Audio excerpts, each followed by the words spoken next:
कि 9-10 यानी कि 9वीं और मैट्रिक का इम्तिहान जो है वो इलेक्टिव सब्जेक्ट्स में लिया जाएगा,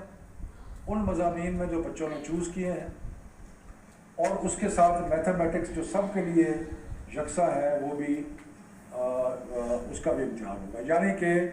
9वीं 10वीं का इम्तिहान जो है वो 4 मज़ामीन में होगा, बाकी जो मज़ामीन है उनमें नहीं होगा, इलेक्टिव सब्जेक्ट्स और मैथमेटिक्स। 11वीं 12वीं का जो इम्तिहान है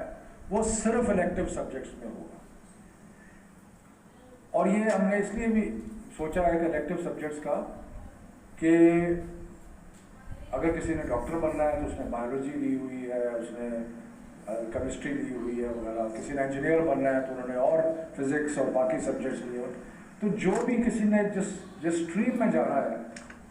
उस स्ट्रीम का इम्तिहान हम ले लेंगे, और जो बाकी सब्जेक्ट्स हैं उनका इम्तिहान नहीं लेंगे। तो ये इससे स्टूडेंट्स के लिए कुछ आसानी जो है वो पैदा होगी। और दूसरा जो आसानी हमने पैदा की है, क्योंकि हम एग्ज़ाम शुरू कर रहे थे, सारे पाकिस्तान के बोर्ड जो थे वो 24 जून से इम्तिहान शुरू कर रहे थे।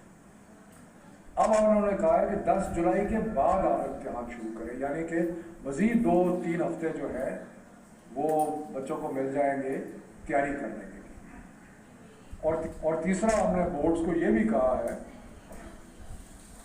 कि एक पर्चे और दूसरे पर्चे में थोड़ा सा वक्फा भी रखें, ताकि ये करने का मकसद ये क्यों किया है।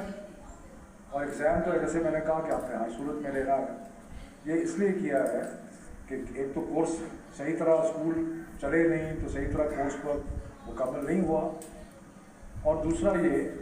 कि एक विंडो बीमारी थोड़ी सी कम हुई है, इसको जल्दी से विंडो का फ़ायदा उठाया जाए, कहीं ये ना हो कि फिर दोबारा खुदा न खास्ता बीमारी जो है उसका